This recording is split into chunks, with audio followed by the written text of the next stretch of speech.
पलकी ने बताया शौर्य को कि राजवीर उसका बड़ा भाई है। जी हाँ दोस्तों, राजवीर को बचाया शौर्य के प्लान में फंसने से। पर ये सब होता कैसे हम आपको बताते हैं दोस्तों। जहाँ एक तरफ राजवीर और पलकी के बीच रोमांटिक मूवमेंट देखने को मिलते हैं, जहाँ पर दोनों रोमांस कर रहे होते हैं, तो वहीं ये सब देख शौर्य से बर्दाश्त नहीं होता। वो दूर से ही देख देख जल रहा होता है। तो वहीं हम आपको बता दें, जहाँ करण वो भी प्रीता के नज़दीक आने की कोशिश करता है और उससे बातचीत करने की कोशिश करता है, उसे धीरे धीरे याद दिलाने की कोशिश कर रहा है। तो वहीं वो तो बार बार फेल हो रहा है। तो वहीं हम आपको बता दें, जहाँ दिलजीत सवाल खड़ा कर देती है अब कृतिका की शादी पे और पूछती है कि अरे एक बात बताओ, कृतिका इतनी सुंदर दिखती है, फिर आज तक इसकी शादी क्यों नहीं हुई। तो उसके बाद अचानक से सन्नाटा सा छा जाता है। तो वहीं अब करण आता है और करण बोलता है कि वो इसलिए नहीं की हमने शादी, क्योंकि आज तक कभी इतना होनहार लड़का मिला ही नहीं जिसकी हम कृतिका के साथ शादी कर सके। तो वहीं दोस्तों अब पलकी और शौर्य के बीच में रोमांटिक मूवमेंट देखने को मिलने वाले हैं, जैसे करण और प्रीता के बीच में देखने को मिलते थे। जहां पर अब पलकी आगे जा रही होती है, तो वहीं शौर्य उसके दुपट्टे पे अपना पैर रख देता है, जहां पर वो तो राजवीर समझती है उसे, और जैसे ही पीछे पलटती है वो शौर्य को देखती है और बोलती है कि मेरा दुपट्टा छोड़ो।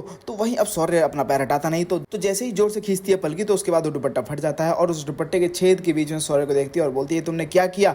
तो वहीं अब शौर्य को ज्यादा भाव देता नहीं। तो जहां पर दोस्तों अब पलकी तो वहां से गुस्से में चली जाती है, जहां पर राजवीर भी उस केमिकल वाले ड्रिंक के साथ पहुंच चुका है सनाया वाले रूम में, जहां सनाया अपने कपड़े उतार रही है। तो वहीं अब राजवीर भी अपने कपड़े उतार रहा है, क्योंकि उस केमिकल में इतनी गर्मी है कि कोई भी इंसान अपनी गर्मी संभाल नहीं पाता और वो अपने सारे कपड़े उतारने लगता है। तो दोस्तों जहां पर अब शौर्य ने इतना फुल प्रूफ प्लान जो बनाया है, ये प्लान ज़्यादा जबरदस्त टिकने वाला है नहीं, क्योंकि अब पलकी इस प्लान को भेद कर अपने राजवीर को बचाने वाली है। जहां पर अब निधि सब कुछ रिकॉर्ड कर लेती है और वो सनी को बोलती है चलो नीचे चल के फिल्म टेलीकास्ट करते हैं। तो नीचे आने के बाद वो बोलते हैं कि मैं ये सब तुम अरेंज करो सनी, मैं सबके सामने अनाउंस करके आती जो ऊपर फिल्म चल रही है वो सबको दिखाने के लिए। जहां पर अब ये बात पलकी सुन लेती है, तो वहीं पलकी ऊपर जाने की कोशिश करती है। तो पहले पलकी के दोस्त उसे रोक लेते हैं और कॉन्ग्रेचुलेशन करने लगते हैं। तो वहीं अब पलकी रुकती नहीं, पलकी सीधे ऊपर जाने की कोशिश करती है और पहुंच जाएगी अब अपने राजवीर और अपनी बहन सनाया के पास, जहां पर वो देखेगी दोनों नशे में हैं। जहां पर अब जैसे ये बात पता चलेगी पलकी को कि इस सब के पीछे किसी और का नहीं बल्कि शौर्य का हाथ था, तो वहीं शौर्य से जाके वो बात करेगी और बोलेगी कि ये सब क्यों कर रहे हो तुम। तो वहीं शौर्य बोलता है कि मैं उसकी जान ले लूंगा, उसने मेरी जिंदगी बर्बाद कर दी है।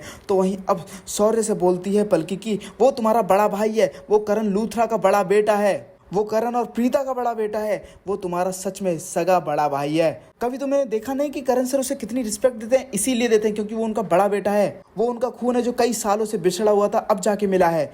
जिसके बाद अब शौर्य के पैरों तले तो जमीन खिसक जाती है। अब शौर्य समझ नहीं पाता कि आखिर ये सब हो क्या रहा है। वेल दोस्तों, आप लोग क्या चाहते हैं कि अब शौर्य क्या करेगा राजवीर और प्रीता के साथ? क्या वो उनसे नफरत करेगा या फिर प्यार? क्या वो अब निधि से नफरत करने लगेगा और सारे सवालों के जवाब अब निधि से मांगेगा? आपको क्या लगता है, मैं कमेंट करके जो बताओ। साथ ही से लेटेस्ट अपडेट के लिए मेरे चैनल को सब्सक्राइब करना ना भूलें।